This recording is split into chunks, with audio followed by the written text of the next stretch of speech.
D'accord, d'accord. Merci beaucoup, Tamsir. C'est très intéressant. Et après, j'avais posé une question à Ousseynou. Il y a des questions également dans le chat. Donc, je vais lire. On a Moussa qui demande quel avenir pour les acteurs de la logistique classique face à la digitalisation des procédures. Donc, ça, je vais laisser Ali intervenir dessus, si possible, si les D'accord. réponses. Mhm.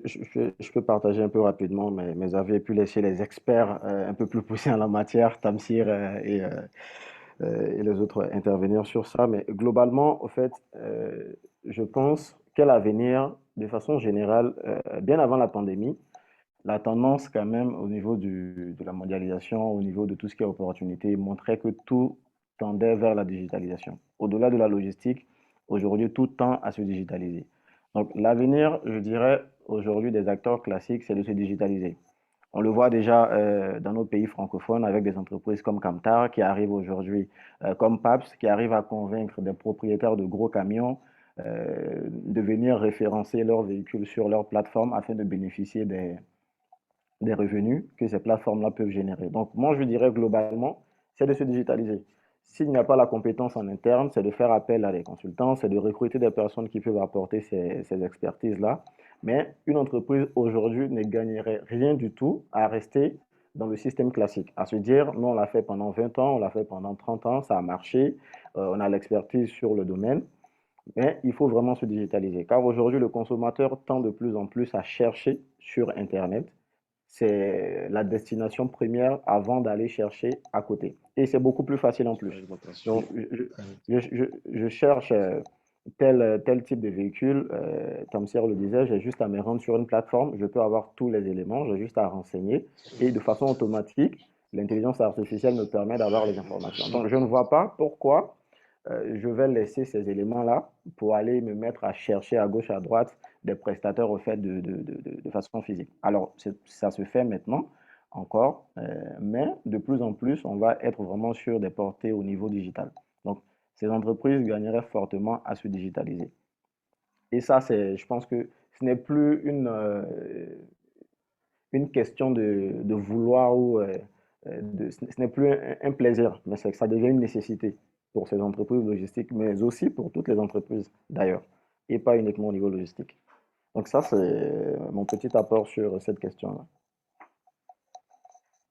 D'accord, d'accord.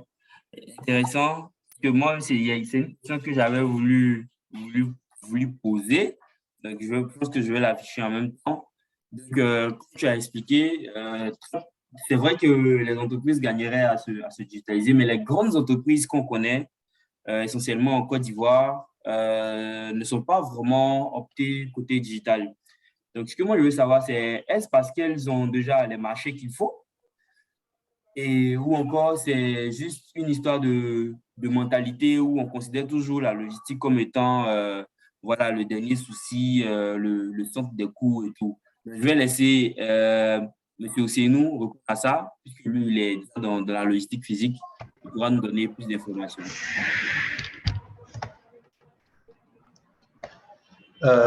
Merci beaucoup, Aristide. Bon, je pense que sur ce point-là, c'est parfaitement normal parce que même en fait, quand on fait des études de management, on se rend compte que la majeure partie des acteurs, en fait, après 5 ans, 10 ans d'exercice d'une activité, la majeure partie des gens deviennent très réticents au changement.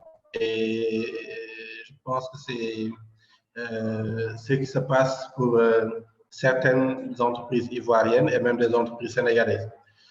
Et je vais vous donner en fait un cas très pratique et ça va être le mien parce que en fait, c'est vrai qu'aujourd'hui, Sénégal Logistique est parvenu à avoir une dizaine de camions qui lui sont propres, mais nous travaillons aussi avec d'autres personnes. Aujourd'hui, moi, j'ai un partenaire privilégié qui vient typiquement, en fait, on a des parcours qui sont opposés parce que moi, je viens dans un monde formel, lui, il vient d'un monde informel. Et c'est juste pour vous donner une idée très pratique de la différence entre les deux mentalités. Par exemple, aujourd'hui, pour lui, se formaliser, éventuellement se digitaliser, revient à mettre des coûts supplémentaires, revient voilà, à remettre en cause son expertise parce que lui, dans sa tête, voilà, il est assez expérimenté, il a commencé en tant qu'apprenti, après il est devenu chauffeur, après propriétaire de camions, donc il maîtrise des camions, il n'a pas besoin voilà, de se formaliser, de digitaliser, il peut avoir toutes les informations dont il a besoin en temps réel. Et de l'autre côté, il y a Ousseynou qui est là-bas et qui lui dit que, OK, tout ce que tu dis là, c'est très bien, mais par contre, aujourd'hui, voici les avantages que tu auras non seulement en te formalisant, mais aussi en faisant cette transformation digitale.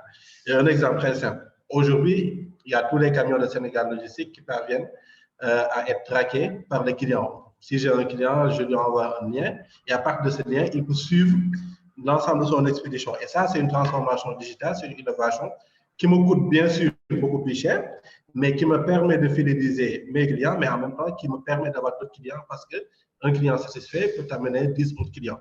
Donc, c'est un coût supplémentaire. C'est vrai que la personne en fait qui est réticente, qui est très réticente au changement, ne veut pas faire, mais derrière en fait ce coût-là, il y a un avantage qui vient après, c'est l'augmentation voilà, du business, l'augmentation du chiffre d'affaires. Donc ça en fait, ce sont des choses très pratiques.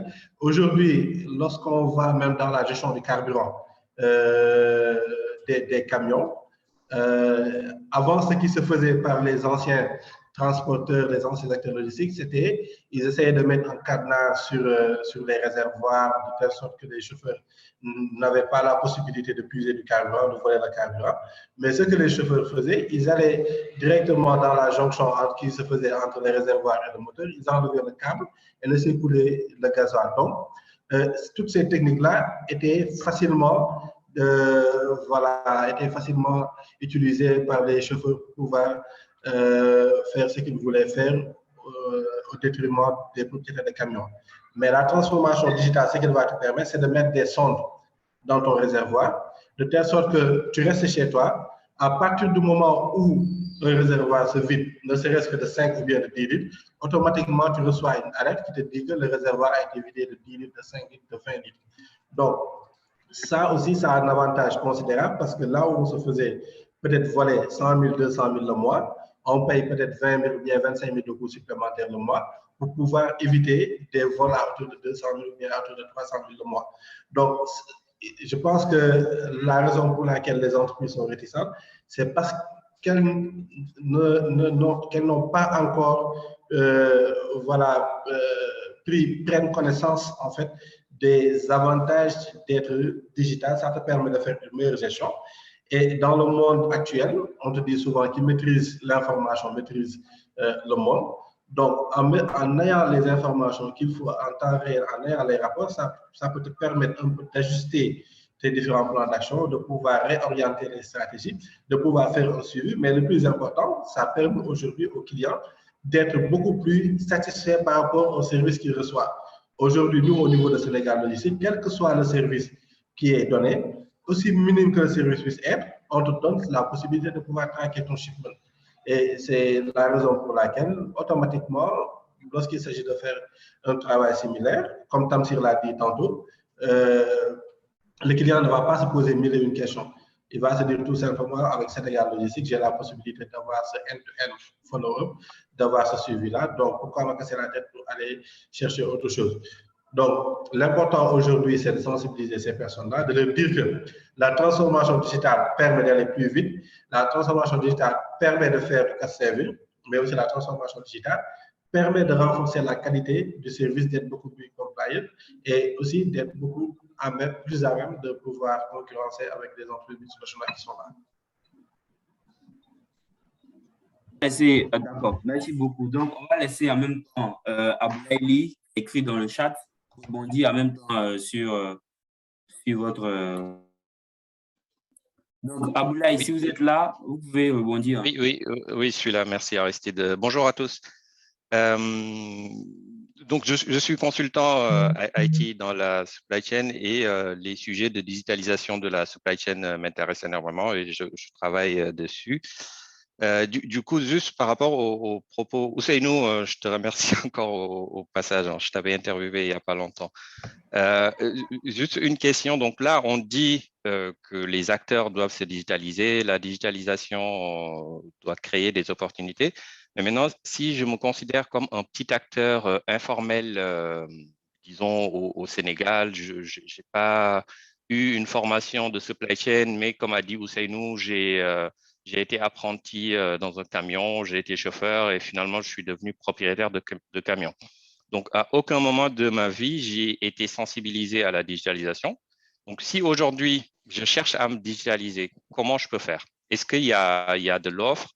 Euh, quel type de solution ce type de personnes-là peuvent avoir et comment ils sont approchés s'il existe déjà des acteurs qui sont intéressés par ce type de clients-là. Donc, j'adresse la question plus à vous, en fait, pour voir aujourd'hui comment ça peut se passer, comment ça devrait se passer. D'accord. Donc, ça s'adresse à nous qui va intervenir dessus. Et moi Pas également, que Ousseynou, mais les deux autres interlocuteurs aussi, d'accord. notamment sur la partie offre digitale. D'accord. Donc, on va prendre ici alors, parce que lui, il a déjà travaillé sur le modèle, je crois. Euh, alors, nous, à notre niveau, je vous remercie pour la question, elle est très pertinente. Je me doute un peu que tu dois certainement travailler sur le sujet, mais globalement, c'est l'un des gros bullet points qu'on a eu en tout cas chez nous. Au départ, on est arrivé avec vraiment en se disant, bon, tout le monde a un téléphone smartphone, tout le monde a Internet, on va lancer une application. On s'est automatiquement, on a compris que bah, même s'il a un téléphone et Internet, bah, son Internet, voilà. Donc, nous, on a travaillé sur 3 volets. Le premier, c'est la partie formation. Parce qu'en fait, ces acteurs-là, ils sont orientés cash. Donc, tant que tu ne lui expliques pas par A plus B que ce procédé lui permet de dépenser 30% moins cher, il ne capte pas. Donc, nous, on a travaillé sur 3 volets. La première, c'est la partie formation. On a lancé une académie qu'on a appelée la Logito Academy. Et sur cette académie, ce qu'on fait, c'est qu'à chaque fois qu'on onboard un prestataire, ben, on le fait passer sur le tube pour valider plusieurs acquis. C'est de la sécurité, c'est de l'optimisation, c'est même la gestion du carburant ou la conduite intelligente. Tout ça pour permettre à cet acteur-là de dépenser moins. Mais la finalité, c'est s'il arrive à dépenser moins, on aura des prix de plus en plus compétitifs. Le deuxième, c'est qu'on a joué sur un autre levier de rentabilité qui était le carburant. Aujourd'hui, surtout l'Afrique de l'Ouest, les taux de TVA sont entre 18 et 20%. On a rarement des pays comme le Maroc qui va te faire une TVA différente selon que tu sois dans le secteur du transport ou de l'alimentaire ou autre. Aujourd'hui, par exemple, au Maroc, ici, la TVA pour les transporteurs, elle est de 10%. Au Sénégal, elle est de 18% pour tout le monde. Ce qui fait que le chauffeur qui va aller acheter son carburant à la pompe, bah, il paye le carburant, mais il ne récupère pas 18% de TVA qu'il a sur le montant. Ça veut dire qu'il va payer 10 000 francs de carburant, mais en réalité, on lui en a vendu que l'équivalent de 8 000 et quelques, parce que le reste, c'est de la TVA. Il ne le récupère pas. Donc, nous, ce qu'on a fait, c'est qu'on leur a mis en place des dispositifs de paiement, des cartes qui fassent qu'ils ont le juste titre. C'est-à-dire, ils veulent 10 000 francs de carburant, c'est 10 000 francs hors TVA parce que les 18%, ils les récupèrent. Donc là, on lui crée un gain supplémentaire parce qu'il a l'impression de gagner 18% sur le carburant à chaque fois qu'il passe par nous. Donc, c'est des tips comme ça qu'on a lancés. Et le troisième, c'était l'assurance santé. C'est-à-dire de se dire, les chauffeurs aujourd'hui, ils sont très rares à avoir une mutuelle santé. Donc, c'était de leur mettre un package qui leur coûte aujourd'hui, si je m'abuse, 7 900. C'est entre 7 000 et 10 000 par mois, mais qui leur permet d'avoir une mutuelle santé pour eux et leur famille, à hauteur de 70%. Donc, nous, on a d'abord créé cet écosystème-là et on les a incentivés sur ces écosystèmes pour qu'ils puissent répondre beaucoup plus favorablement à tous les requests qu'on leur fait. Ce qui fait qu'aujourd'hui, il est enclin à rentrer parce qu'il a la mutuelle automatiquement, il a le carburant 18% moins cher et il a accès à une formation de mise à niveau. Ça coûte énormément, mais aujourd'hui, c'est le seul moyen qu'on a pu trouver pour driver justement ces gens de l'informel et de les ramener beaucoup plus sur du formel. Je ne sais pas si j'ai répondu à ta question. Alors, Tout à fait, merci, merci beaucoup, Ousmane. peut-être juste pour Aristide, si tu me permets, juste pour ajouter quelques points sur cette question-là. Oui. Alors, moi déjà, pour la digitalisation des petits acteurs au niveau de la logistique, je pense que souvent on se méprend, on a tendance à penser que digitalisation égale à application lancée, c'est site web lancé, c'est vraiment ça la digitalisation. Donc C'est ça. vraiment toute la panoplie, alors que globalement, ce n'est pas forcément ça.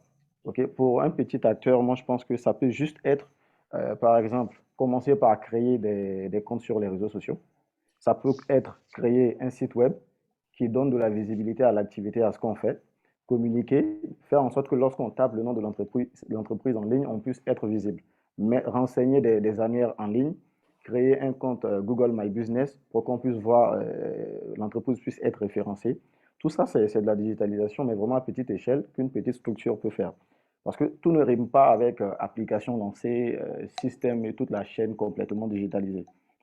Pour preuve, lorsque nous on commençait à Diago, jusque-là, j'ai envie de dire, nos solutions IT vont venir bientôt, mais jusque-là, on a pu exercer sans avoir besoin d'application.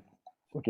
Quand on commence une startup, on a tendance à plus penser notre prestige. En gros, je veux lancer une application pour que les gens disent que j'ai une application, mais on ne pense pas au client. Est-ce qu'en réalité, au début, au niveau MVP, j'ai vraiment besoin d'une application? Nous, on a mené la réflexion, on s'est rendu compte que non, parce qu'on est sur un segment où la plupart de nos clients n'ont jamais été à l'école, ne savent pas parler français. J'ai travaillé à Glovo, j'ai vu à quel point c'est très compliqué de faire adopter une nouvelle application aux utilisateurs africains. Donc, tu vas galérer, dépenser énormément d'argent pour créer une application, souffrir pour faire installer cette application, mais il faudra encore souffrir pour les amener à utiliser l'application. Donc, on s'est dit, on va aller sur une plateforme qui est facile d'accès, qui peut nous permettre de faire notre MVP et qui est adapté à nos clients en plus. On est allé sur WhatsApp Business, on a créé un compte WhatsApp Business. Ça nous a permis de présenter nos catalogues, les produits et de pouvoir prendre les commandes à ce niveau-là. Et pour ajouter un autre niveau, tout ce qu'on a fait, c'est au lieu de se déplacer pour passer des commandes, on a juste mis en place un petit call center de 2 personnes avec un numéro dédié que des personnes pouvaient appeler pour placer les commandes. Et tout ce qui est livraison, mapping, on gérait avec Google Maps sans investir un seul centime dans tout ce qui est développement d'applications, etc. Donc l'idée globalement, c'est ça. Il ne faudrait pas se dire digitalisation, c'est tout de suite application. Ça peut juste être ces petits éléments-là ou juste digitaliser un point, comme Ousseynou le disait. Il n'a pas digitalisé tout de suite toute sa chaîne logistique, mais il y a vraiment certains points qu'il a pu digitaliser. L'idée, c'est de digitaliser en mettant le client au centre. Parce que ça ne sert à rien de tout digitaliser si on est sur des segments ou sur des marchés où les consommateurs ne sont pas forcément digital savvy, ils ne vont pas l'utiliser. Donc, c'est vraiment de garder ça en tête en tant que petite structure pour se digitaliser au fur et à mesure. Maintenant, on peut, si on n'a pas la technologie, on peut se faire aider par des experts. Ça peut être des cabinets, ça peut être des consultants qui peuvent apporter des conseils, former les équipes, conseiller des outils adaptés aux différentes solutions. Vraiment travailler sur des cas précis à votre entreprise. Et qui aujourd'hui, on a quand même des jeunes Africains, des cabinets africains qui sont très, très adaptés à ce niveau-là. Pas besoin de faire appel à McKinsey, pas besoin de faire appel à Dalberg ou BCG pour cette thématique-là aujourd'hui. On a nos frères qui ont des sociétés qui peuvent nous aider dans ce sens-là. Et je pense aussi au fait que si c'est une entreprise qui a juste des camions, pour ne pas se casser la tête, moi, je peux juste mettre mes camions à la disposition d'une plateforme accessible sur cette plateforme. On a Camtar, on a PAPS, des structures comme le JIDO qui peuvent nous aider dans cette logique-là. Parce que c'est surtout ça aussi. On peut faire, en tant qu'une entreprise classique n'ayant pas la connaissance, je peux commencer par là pour déjà être visible. Après, je peux maintenant commencer à travailler sur ma visibilité par moi-même, si possible, travailler avec des plateformes qui existent parce qu'on a des plateformes pour tout aujourd'hui. Au niveau tracking, il suffit de payer des licences, on a des plateformes SaaS. Il n'y a pas forcément développé. Je peux commencer avec ces solutions-là. Et par la suite, si j'ai les moyens, j'ai les capacités, je peux moi-même développer mes propres solutions adaptées à mon business. Donc, globalement, c'est vraiment ça. Ne pas se dire il faut toute la panoplie. Ça peut se faire étape par étape en digitalisant les étapes les plus importantes du business et toujours en gardant en tête le client et qu'est-ce que je vais apporter au client. Et voilà, donc c'est un peu ce que j'avais ajouté sur ce point. Super. En tout cas, très belle intervention. Et moi également, ça me permet d'intervenir sur ce volet-là parce que il y a une startup, donc je crois, qui existe déjà au Sénégal, qui est Find Me.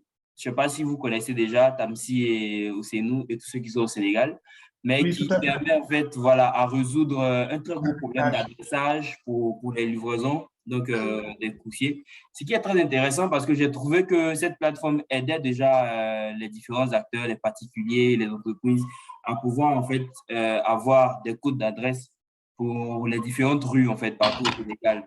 J'ai essayé en Côte d'Ivoire, j'ai vu qu'il y avait des petits problèmes, mais je suis entré en contact avec le cofondateur qui m'a expliqué qu'ils sont en plein développement au niveau de la Côte d'Ivoire et je pense que ça va beaucoup aider en fait à améliorer la performance des services de livraison à domicile si cette solution-là venait à naître. Donc, je pense que c'est pour ajouter à ce que Ali a dit. Et je vais prendre la main de Wilfried. Donc, Wilfried, tu pourras activer ton micro et puis donner ton avis sur ce point également.